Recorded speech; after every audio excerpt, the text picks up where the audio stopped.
എന്തൊക്കെ സംഭവിച്ചാലും ഉള്ളതുള്ളതുപോലെ പറയുക.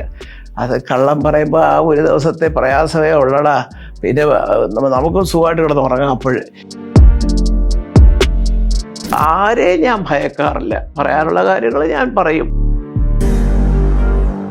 ഒരു നുണ പറഞ്ഞാൽ പിന്നെ ആയുഷ്കാലം മുഴുവൻ നമ്മൾ കൊണ്ടു നടക്കണം. അയ്യോ കൊണ്ടാണ് എന്നെ നോക്കുന്നത്, ഞാനന്ന് പറഞ്ഞത് കള്ളമാണെന്നൊക്കെ മനസ്സിലായി കാണും. ഇന്നിപ്പോൾ ഒരാൾക്കൊരു വേഷം കിട്ടിക്കഴിഞ്ഞാൽ അതിൽ നിന്ന് അവരെ ഒന്ന് മാറ്റി അവിടെ കയറാൻ വല്ല മാർഗമുണ്ടോ എന്ന് നോക്കുന്ന ഒരു കാലഘട്ടത്തിലാണ് നമ്മൾ ജീവിക്കുന്നത്. പിന്നെ ഞാൻ അങ്ങനെ ഒരു റീസന് ഞാൻ പോകാറില്ല, ഞാൻ ആരെയും ബുദ്ധിമുട്ടിക്കാറില്ല. കാരണം എനിക്ക് എന്തെങ്കിലും വേഷം വരികയാണെങ്കിൽ അത് ആവശ്യമുള്ളവർ വിളിക്കും, പോകും. അപ്പോൾ എനിക്ക് കോട്ടങ്ങളൊന്നും സംഭവിച്ചിട്ടില്ല, നേട്ടങ്ങൾ. എൻ്റെ സുഖേട്ടനെ പോലും കിട്ടുന്നത് സിനിമയിലൂടെ അല്ല. ഓഫ്കോഴ്സ് സുഖേട്ടൻ്റെ പെങ്ങൾ എൻ്റെ കൂടെ പഠിച്ചാണ്, എങ്കിലും ഞങ്ങൾ കൂടുതൽ അടുക്കുന്നതും പെരുമാറുന്നതും പഴകുന്നതും ഒക്കെ സിനിമയിലാണ് ഒന്നിച്ച് അഭിനയിക്കുന്ന കാലത്ത്. അപ്പോൾ എനിക്ക് അതുകൊണ്ട് തന്നെ എപ്പോഴും ഈശ്വരനോട് ഞാൻ വിചാരിക്കും, ദൈവം എനിക്കെല്ലാം തന്നിട്ടേ ഉള്ളൂ. സിനിമ ഈ പറഞ്ഞതുപോലെ അവസാനം പെട്ടെന്ന് അദ്ദേഹത്തിനെ ഒക്കെ കൊണ്ടുപോയെങ്കിലും അത് ഒരു ദൈവനിശ്ചയം എന്നല്ലാതെ അതിന് പകരം അദ്ദേഹം എനിക്ക് 2 മക്കളെ തന്നിട്ട് പോയില്ലേ. എന്നെ സ്നേഹിക്കുന്ന 2 കുഞ്ഞുങ്ങളുണ്ട്, എപ്പോൾ എന്ത് കാര്യത്തിന് അവർ മുമ്പിലുണ്ട്, അതൊക്കെ എനിക്കറിയാം.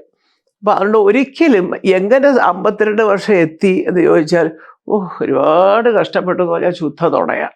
ഒരുപാട് സുഖങ്ങളും ഉണ്ടായിട്ടുണ്ട്, പക്ഷെ അതിനെ അഭിമുഖീകരിക്കാനുള്ള ഒരു ത്രാണി അല്ല, അതാണ് സെക്കൻഡ് പോയിന്റ്. അതായത് പക്ഷേ എങ്ങനെയാണ് ഇപ്പം ഇത്രയും സന്തോഷം എനിക്ക് നേടിയതിൻ്റെ പിന്നിൽ ആരൊക്കെ ഉണ്ടായിരുന്നെന്ന് ചോദിച്ചാൽ, അങ്ങനെ ഒരു എന്നെ ശുപാർശ ചെയ്ത് ഒരു വേഷം ചെയ്യിക്കാൻ ഒരുത്തരുമില്ല. അങ്ങനെ ഒരാളുണ്ടായിട്ടേ ഇല്ല. എനിക്ക് തനിയെ ദൈവം കൊണ്ടെത്തുന്ന വേഷങ്ങൾ ഞാൻ അഭിനയിച്ചു.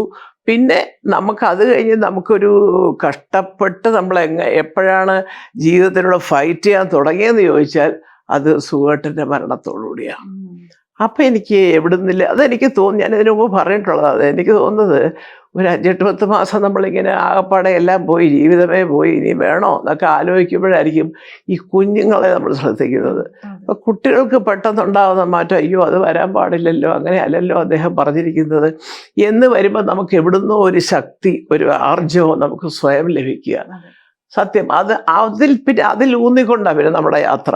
മക്കൾ മിടുക്കരാവണം, മക്കൾ നല്ലോണം പഠിക്കണം, എവിടെങ്കിലും കൊണ്ടുപോയി കഴിഞ്ഞാൽ അവർക്ക് അവരുടേതായ ഇന്നാരുടെ മക്കളാണ്, ചുമ്മാതാണോ സുമാരൻ്റെ മക്കളല്ലേ എന്ന് പറയിപ്പിക്കണം എന്നൊക്കെയുള്ളൊരു വാശി എനിക്ക് സ്വയം തോന്നി. വല്യാമ്മ പറഞ്ഞു എല്ലാം കഴിഞ്ഞു, സുമാൻ സാറിന്റെ മരണശേഷം എല്ലാം കഴിഞ്ഞു, ഇനിയൊന്നും എനിക്ക് ലൈഫില്ലാന്ന് ചിന്തിച്ച ഒരു മൊമെന്റ് ഉണ്ടായിരുന്നു. ആ മൊമെന്റിൽ നിന്നും എനിക്ക് ജീവിക്കണം, അല്ലെങ്കിൽ എൻ്റെ മക്കൾക്ക് വേണ്ടി ജീവിക്കണം എന്നൊരു സംഭവം തോന്നാൻ കാരണം ചിലപ്പം സുമാൻ സാർ ഉണ്ടാക്കിയിട്ടുള്ള ഒരു സ്വത്ത് കാര്യങ്ങളൊക്കെ തന്നെയായിരിക്കാം. സ്വത്തിന്റെ മാത്രമല്ല, അദ്ദേഹത്തിന്റെ ഏറ്റവും വലിയ ആഗ്രഹം മക്കൾ എവിടെ ചെന്നാലും 4 കാലിൽ നിൽക്കണം എന്നാണ്. സൈനിക സ്കൂളിൽ പഠിക്കുമ്പോഴേ പറയും, അവിടെയുള്ള സാറുമാർക്കെല്ലാം അറിയാം. എക്സ്റ്റംപോർ സ്പീച്ചിലൊക്കെ മിസ്റ്റർ ലാ ഫെസ്റ്റ് ഫംഗ്ഷനിനൊക്കെ രാജു പോകും.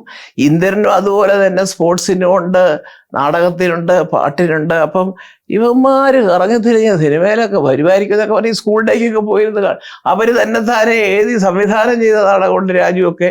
അപ്പൊ ഇതൊക്കെ ഇങ്ങനെ പറയാം. അപ്പൊ പിള്ളേർ നന്നായിട്ട് പഠിക്കണം, എവിടെങ്കിലും ചെന്നിരുന്നാലും അമ്മ അടിക്കാതെ ക്ലാരിറ്റിയോടുകൂടി ചോദിക്കുന്ന ചോദ്യത്തിന് ഉത്തരം പറയണം, എന്നെ കള്ളം പറയുക നിർബന്ധമായിരുന്നു. എന്തൊക്കെ സംഭവിച്ചാലും ഉള്ളതുള്ളതുപോലെ പറയുക. അത് കള്ളം പറയുമ്പോൾ ആ ഒരു ദിവസത്തെ പ്രയാസമേ ഉള്ളടാ, പിന്നെ നമുക്കും സുഖമായിട്ട് കിടന്ന് ഉറങ്ങാം. അപ്പോൾ ശിഖിത മാഷ സീരിയസ് ആവാൻ്റെ അടുത്ത് സീരിയസ് ആയിട്ടുള്ള കാര്യങ്ങൾ സംസാരിക്കുന്നത്, അതും ആധികാരികമായിട്ട് കാര്യങ്ങൾ പറയുന്നത് ശരിക്കും പറഞ്ഞാൽ അങ്ങനെ കുറച്ച് പേരിൽ ഒരാളാണ് മല്ലിക.